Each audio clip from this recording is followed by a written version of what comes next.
My name is Asa, nice to meet you and welcome back to my channel if you already know me. So today I'm going to make a painting of this beautiful guy. It is a present from my husband. He gave it to me as a Women's Day present and I'm so in love with it. I love colors, I like all these different exotic flowers and I want to paint them and I want to have a nice beautiful painting on my wall. That's what I'm going to work on today. I also want to, before I start painting, I want to practice in my sketchbook. Some of those flowers, they're a little bit complicated, but not too much. But I think it will be a good warm-up before I start painting. And as always, I want to invite you guys to join me today. Take your art supplies and let's paint together. So I'm going to take all those flowers, put it next to me, and I'll paint them very quickly without sketching beforehand. Even if I'll make mistakes there, I'm not going to fix them. It is just a practice for me. I try my colors, I play with shapes, so this is not about the perfection, it is about learning. And even if I'll notice any mistakes, I'll remember them and won't do it on my big painting. Sketching some elements of upcoming painting is a very nice way to relax and stop panicking about it, because I obviously don't want to make any mistakes while working on the final piece. After using my sketchbook for some nice pre-painting doodling, I feel confident and well prepared for my big artwork.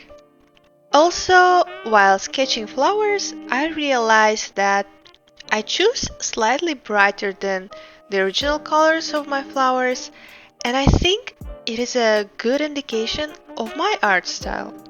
Since I feel no pressure in my sketchbook, I give myself freedom and I do it the way that makes me happy and I feel super comfortable, and I'm absolutely going to use same technique for my final painting.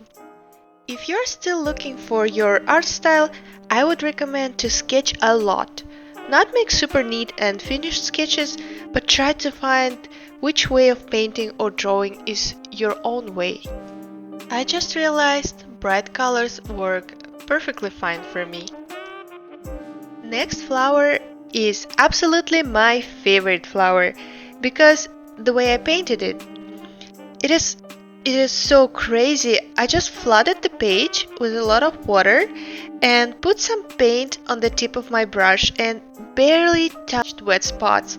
And just look how beautiful those colors mix and create unique swirls of paint. I just love it.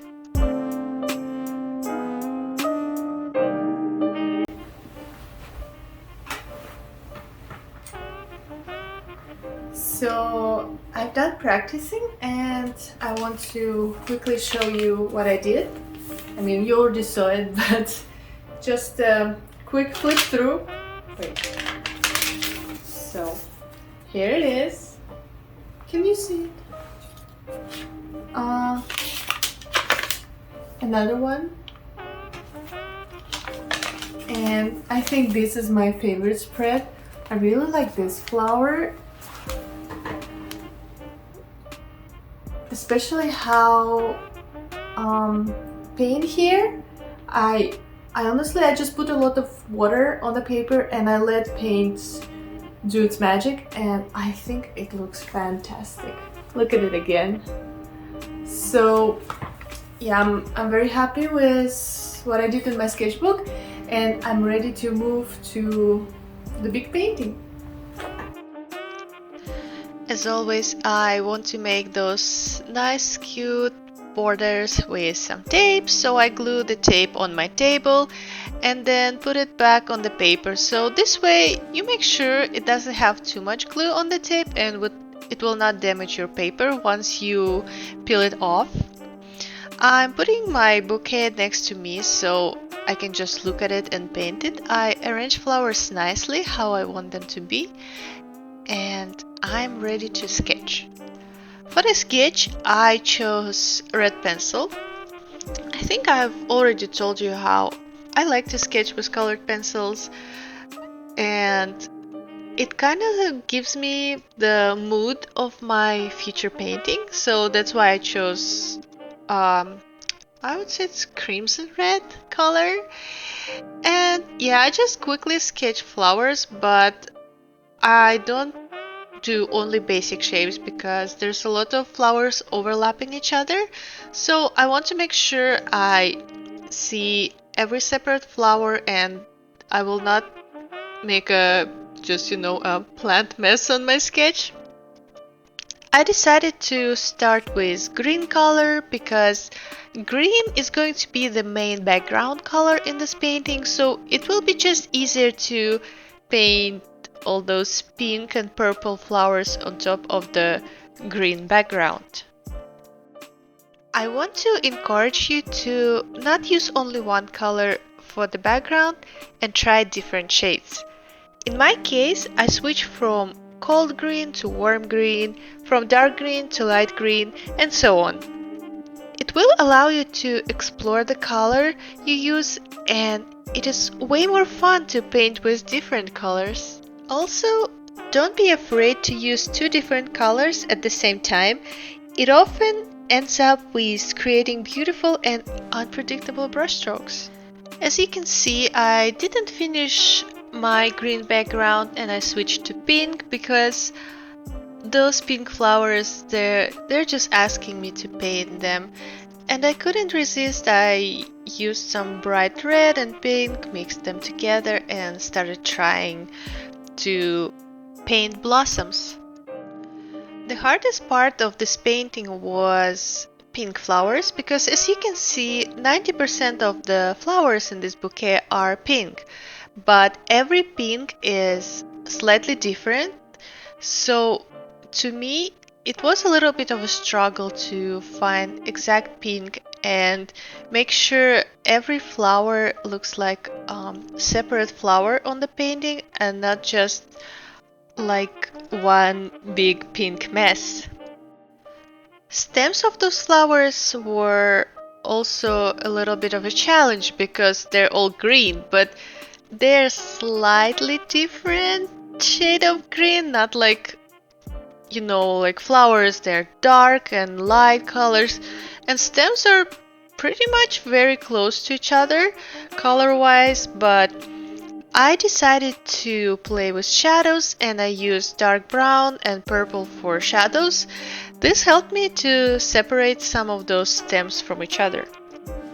I used to paint shadows with the same color as I see it in real life, but recently I've started trying something like blue or purple or even red for shadows, and I really like how it looks at the end. So if you think that your painting might use some interesting details, try to change the color of your shadow. You never know, it doesn't have to be purple.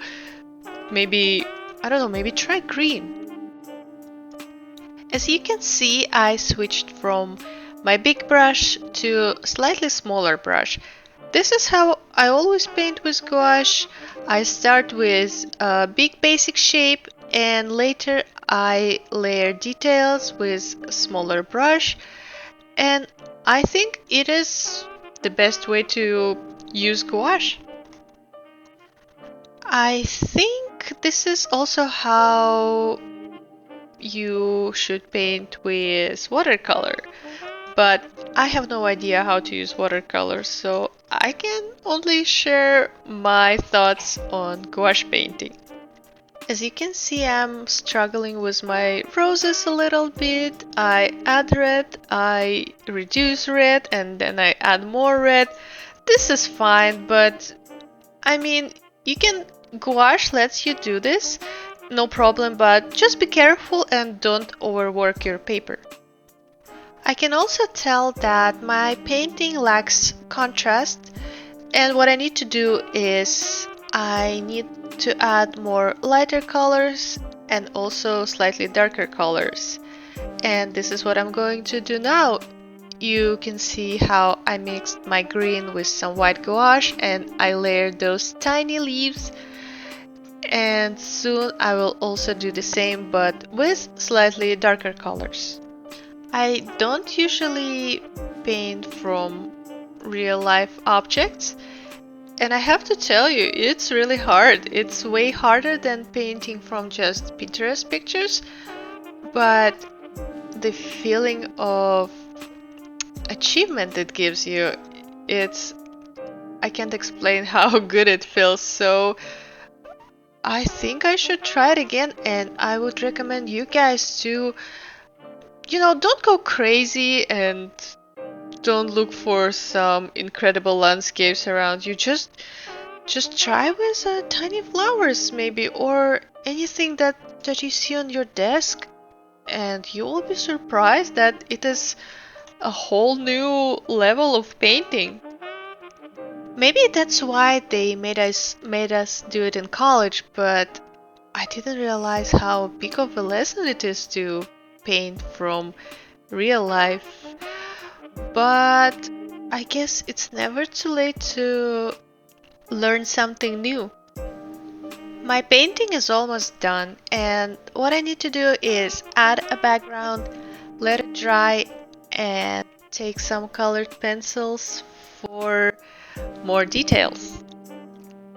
It might be hard to use pencils on top of this painting because I used too many layers of gouache, but I'm not going to be super crazy about it, and I'll just add a little bit of details for more contrast.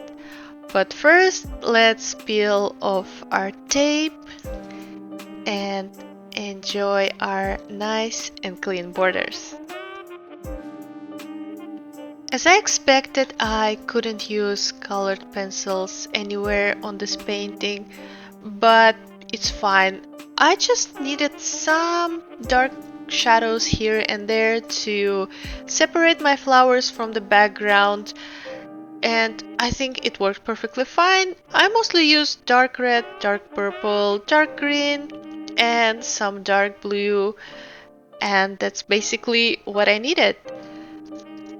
Half of the time I spend sharpening my pencils. They break a lot and I don't know what causes it. So if you know why pencils break so often, let me know, because this is my biggest issue with pencils at this moment.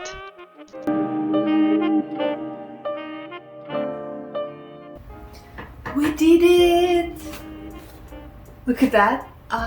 I really like this painting, how it turned out. I love colors. I like the style. I think it is so me on this painting and it makes me so happy.